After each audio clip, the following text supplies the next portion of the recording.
भारत के एक घने जंगल में मध्य स्थित एक प्राचीन मंदिर था जिसे लोग नागेश्वर मंदिर कहते थे।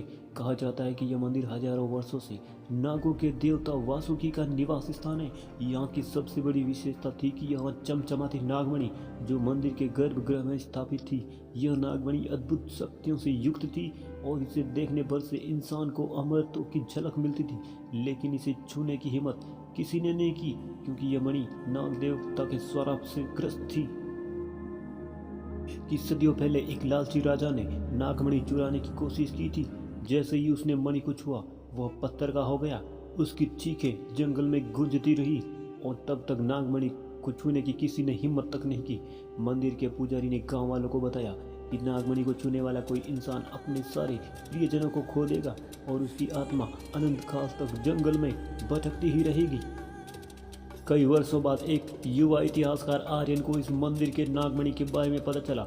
उसे रहस्यमयी कहानियों में गहरी रुचि थी और उसने ठान लिया कि वह नागमणि का रहस्य सुलझाएगा। गांव वालों ने उसे बहुत समझाया लेकिन आर्यन के उत्साह के आगे सबने हार मान ली।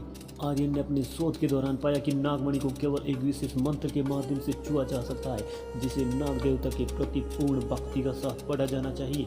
मंत्र का उल्लेख प्राचीन शास्त्रों में था लेकिन वह अधूरा था।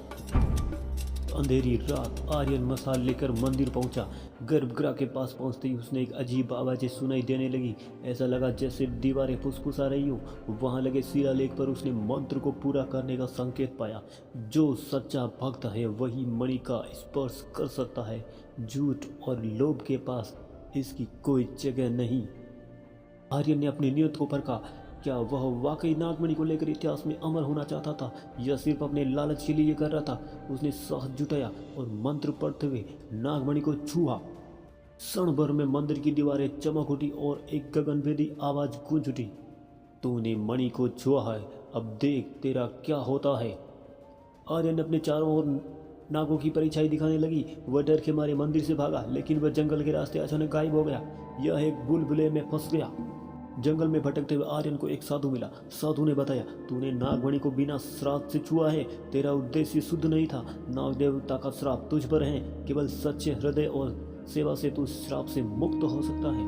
आर्यन ने अपनी गलती स्वीकार की और साधु की सलाह पर जंगल से हर पीड़ित जीव की मदद करने का संकल्प लिया। उसने वर्षों तक तपस्या की और अंततः नाग देवता ने उसे माफ कर दिया। आर्यन ने नागमणि को वापस गर्भगृह में स्थापित किया और अपनी शेष जिंदगी दूसरों की मदद में लगा दी। नागमणि का यह रहस्य, उसका श्राप अभी भी जीवित था, लेकिन यह कहानी बताती है कि सच्चे हृदय और नेक इरादे से बड़ी जीत से बड़ी कठिनाई को हराया जा सकता है।